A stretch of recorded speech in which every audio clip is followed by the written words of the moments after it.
great. But they are useless when times get hard. And ask yourself, do you want friends who are great when things are great? Or do you want friends who are there when times are hard? If your life's already going well and everything's going great, what do you need them for? You want to go drinking? You want to party? You want to laugh? You want to be a bunch of clowns and achieve very little? Because when times are going well, when everything is perfect, that's when you enjoy the hedonistic side of life. You don't grow as a person. Often you don't achieve so much. You're only achieving and growing as a person during the most difficult times in your life. When things are going perfectly, that's when it's all just a clown show. Do you want friends who are capable clowns but are completely useless in a war? If you do, then perhaps you are that type of person, because birds of a feather flock together. If you're the kind of person who thinks it's okay to have friends which are only useful during the best times of your life for entertainment and provide no utility during the worst times in your life, then perhaps you are one of those types of people. I believe that my circle should be most useful to me and most loyal to me when the chips are down. When everything's going well, it's private jets, it's champagne, it's pretty girls, it's penthouses, it's Bugattis. That's great. I can do that by myself. When I need help is when I need friends. So I enjoy spending the good times with my friends because I know they would be there in the bad times. And you can't rely on weak people, because even if they have the best of intentions, even if they love you with all of their heart, their love means nothing, because external pressure will make them break. It doesn't matter how much they love you. It doesn't matter what their intention is. It doesn't matter what they promise. It doesn't matter what they say. All that matters is all of that will go out the window once they break, because they are weak. If a weak man says to you, "I got your back 100%, bro," he may mean it when he says it. He will convince you because he is not lying. But he is incapable of resisting pressure. So all of those words go out the window once he breaks. So when a weak person says something to you, you can ignore it. It's worth nothing. Every word that comes out of a weak person's mouth is a lie, because they've spent their entire life lying to themselves, and by extension, they're going to lie to you. Another reason I don't like weak people is they're broadcasting to the world that they lack discipline, because the great thing about strength is that it's actually very easy to achieve. You don't need any fancy program. You don't need any fancy lesson. You need to pick something up and put it down over and over until you project strength. Now, I will teach you how to get stronger inside the real world. We have a fitness campus. There's endless free YouTube videos. If you need more information, it exists. But this I need information, this feigned ignorance, is only an excuse for laziness and cowardice. Truthfully, anybody knows what it takes to get strong. So let's analyze as professionals. If everybody understands what it takes to get strong, and they understand that they are viewed differently for being strong, and that they are viewed in a positive light for being strong, and still refuses to become strong, they are telling you that they lack dedication, they lack the motivation required to do hard things, and that when the going gets tough, they quit. That's what they are saying to you, and you can instantly see it, whether they want to say it or not. That's what they broadcast permanently. It doesn't matter if it's a business discussion. It doesn't matter if it's a fitness discussion. It doesn't matter. When you see a big, strong man, you know he has at least the qualities of dedication. You know he is prepared to push past a certain point where most people would quit. You know he's the kind of person who understands how important it is to be seen in a certain way, so they're protective of their reputation, that they're proud of themselves. If I was obese, saying the exact same things I was saying to you, you wouldn't listen. None of you would be on this emergency meeting listening to me if it was word for word the same if I was obese.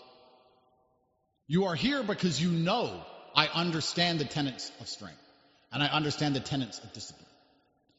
So these are people who are prepared to broadcast to the world that they lack discipline purely because they are so monumentally lazy, or they are so afraid of difficulty that they would rather suffer that than fix the problem.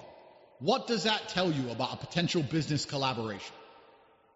What does that tell you about an FBI interrogation? What does that tell you about a nightclub combative situation? It tells you that these people are not going to be there when the going gets tough, because everybody knows how to fix it. Strength is an important outward broadcast for every single man.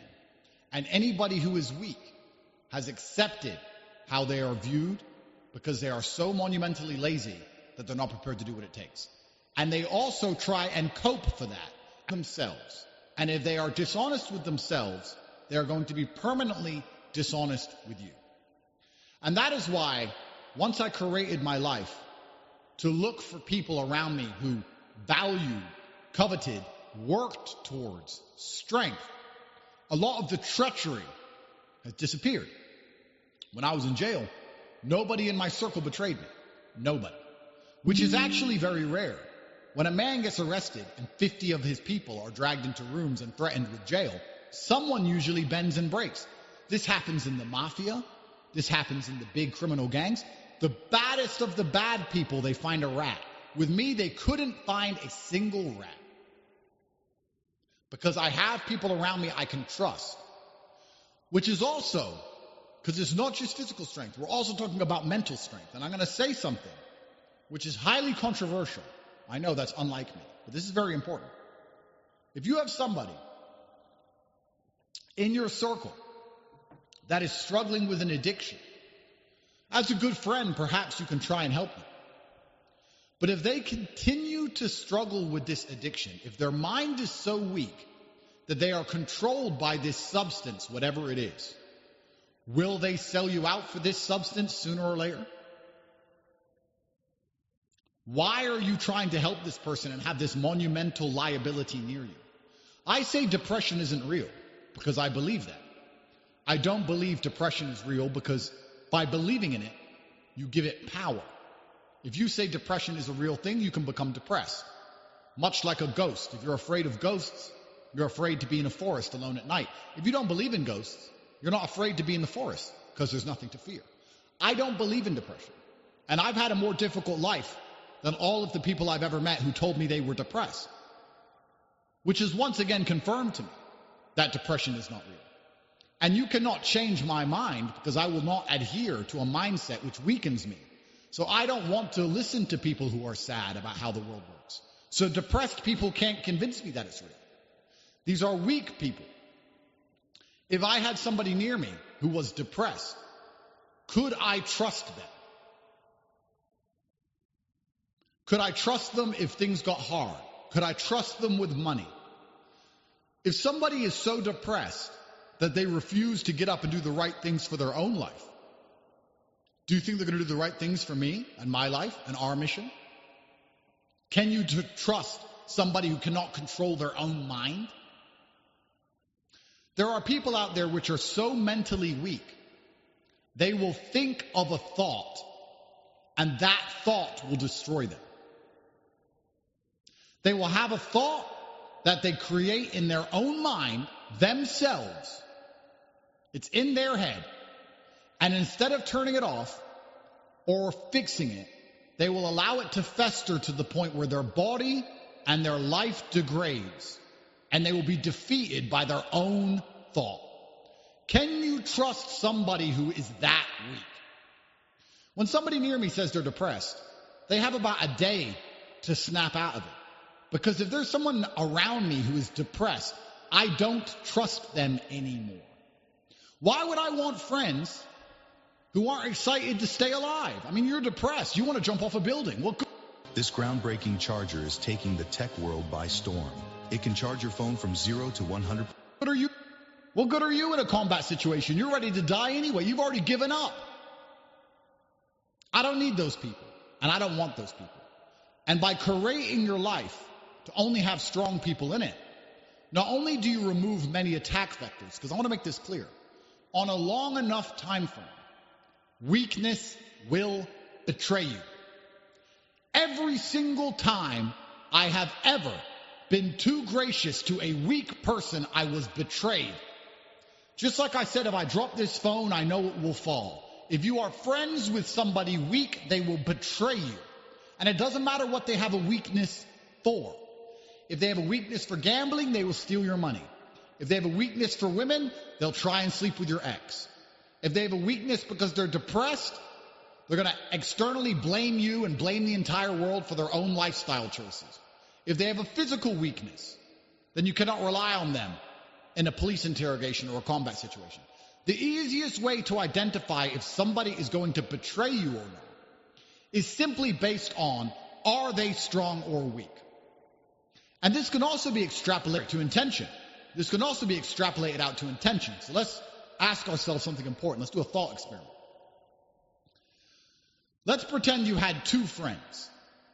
One was big and strong. One was small and weak.